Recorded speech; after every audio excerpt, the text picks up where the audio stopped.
Hello there, welcome to the Football Bloc. My name is Brandon, and today we're going to look back at my match predictions for match day 1 of the 2022 World Cup group stage. So if that sounds interesting, then let's hop right into it.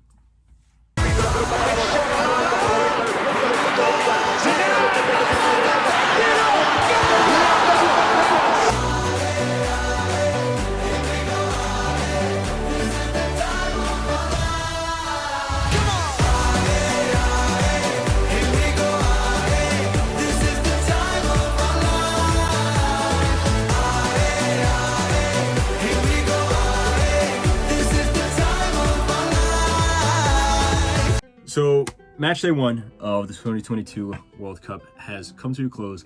We've seen some pretty tight stalemates. We've seen some shocks, some big shocks, as well as some massive blowouts. So without further ado, let's get into my predictions and see how I did, as well as give like a brief recap of each match. So we already looked at the opening game of the World Cup. My prediction went out the window. I thought that Qatar would win 2-1. Obviously, Ecuador, as you can see here, came away with the win. It was 2-0. Probably should have been more. Qatar, defending-wise, was okay. Going forward, they were atrocious, versus Ecuador, in particular, and Valencia had a wonderful performance.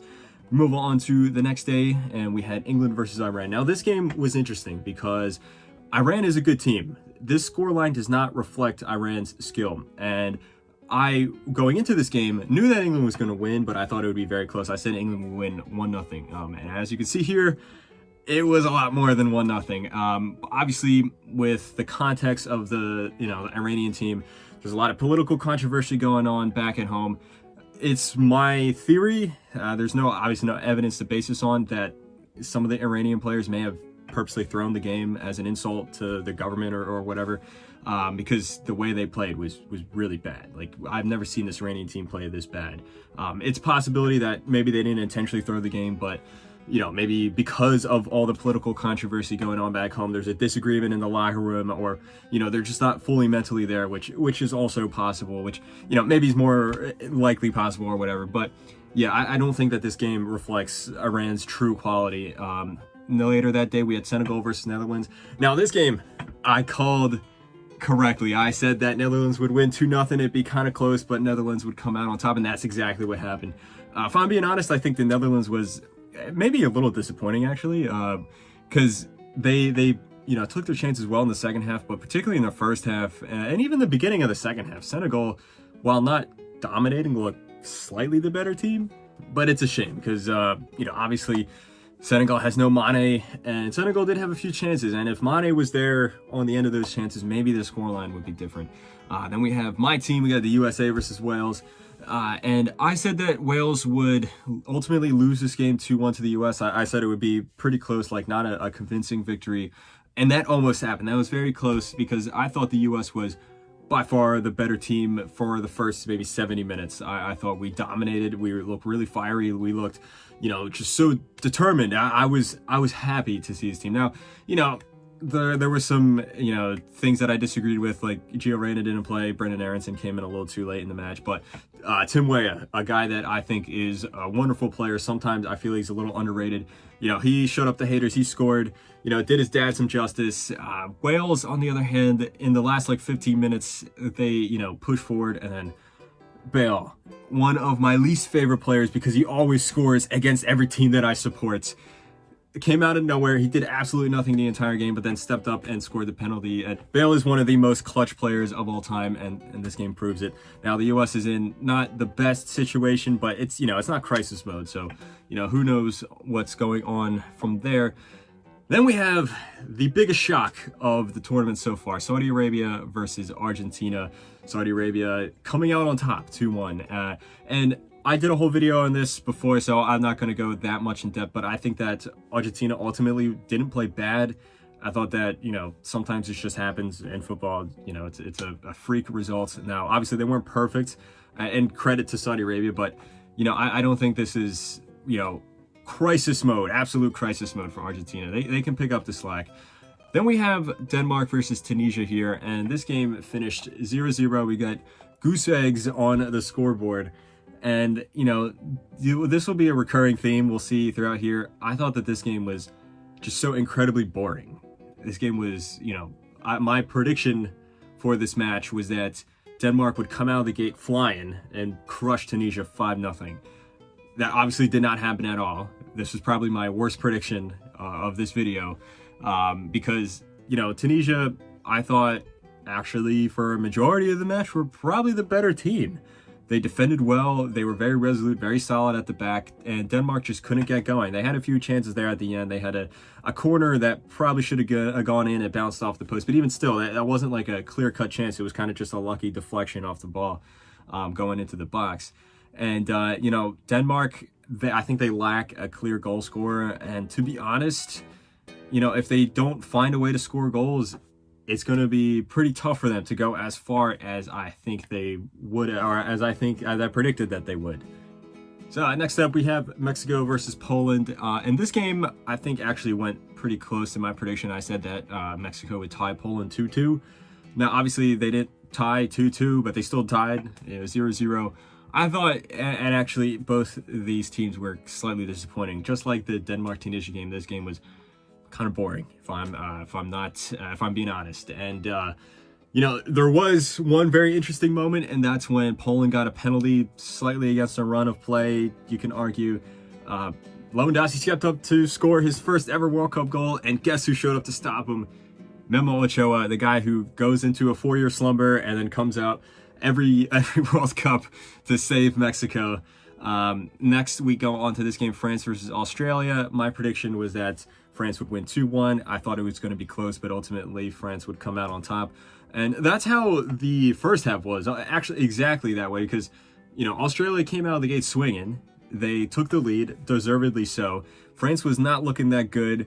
They were playing pretty lethargic, but because of how talented their squad is, they were able to score 2 goals, and they were winning 2-1. And now, if the game ended there, my prediction would have been on the nail, perfect. But second half came around, Australia got tired, and then France started playing really well. Everything started clicking. Mbappe was getting on the ball. Giroud was you know, getting on the end of the crosses.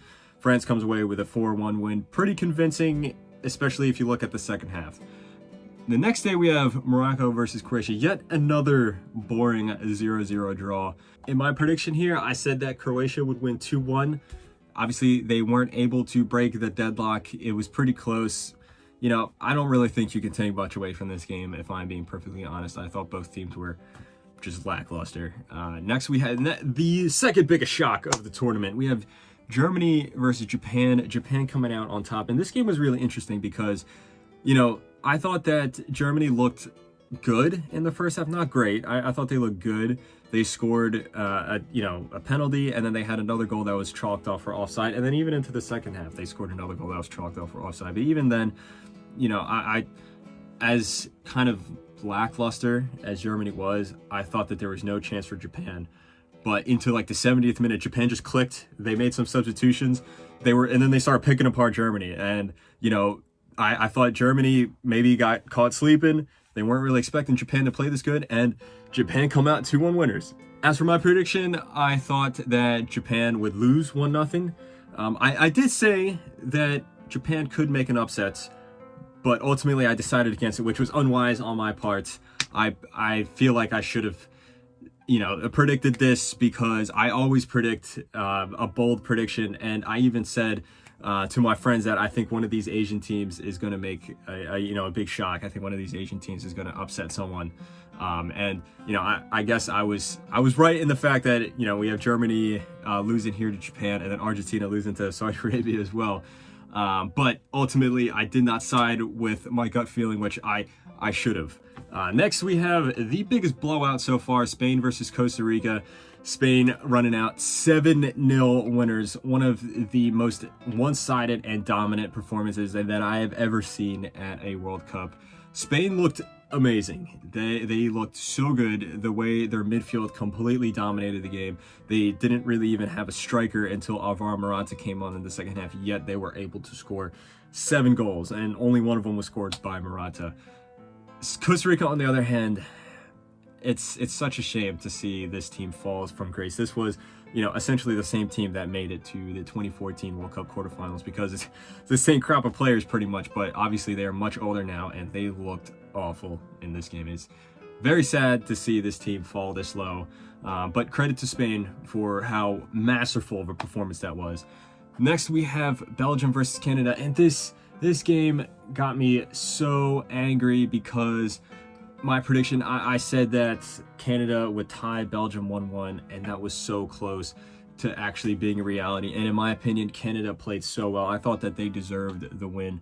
Belgium, you know, this is because of how talented their squad is. They were able to be underwhelming and to not particularly play that well, but because of Courtois saving the penalty from Alphonso Davies in the first half, and then the beautiful ball over the top and the nice finish from Batshuayi, they come away with a 1-0 win. Because they won here, I don't know if my prediction for them finishing bottom of the group is necessarily going to play out, but you know, they aren't looking to their best. They aren't looking that strong, if I'm being perfectly honest. Next, we have the last 4 quartets of group stage matches here that we're going to look at. We have Switzerland versus Cameroon. And this match, again, even though there was a goal in this game, this is just another one of those particularly boring matches. Same thing with Uruguay versus South Korea here. I don't know what it is, maybe because of that massive shock that everyone saw between Argentina and Saudi Arabia. All these teams are kind of just too afraid to lose their opening match. Maybe that's the possibility. Maybe that's what's happening here. I thought that Cameroon actually played okay. I thought they played well, but in the end of the day, Switzerland just had, you know, they were more clinical, and ultimately they go through.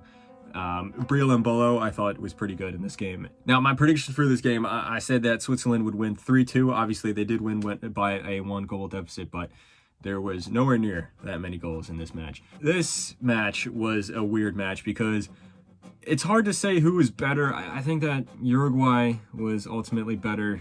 And yeah, I just, you know, South Korea played a lot better than I thought they would. My prediction was that South Korea would get blown out 3-0. Now, Uruguay, I thought, were decent. I thought defensively they were okay, but they just looked so, you know, unmoved or unmotivated to push forward and attack, which, you know, maybe this is just because it's the opening game. Uruguay isn't usually an attack-heavy team, but I was expecting more from Uruguay, I have to admit.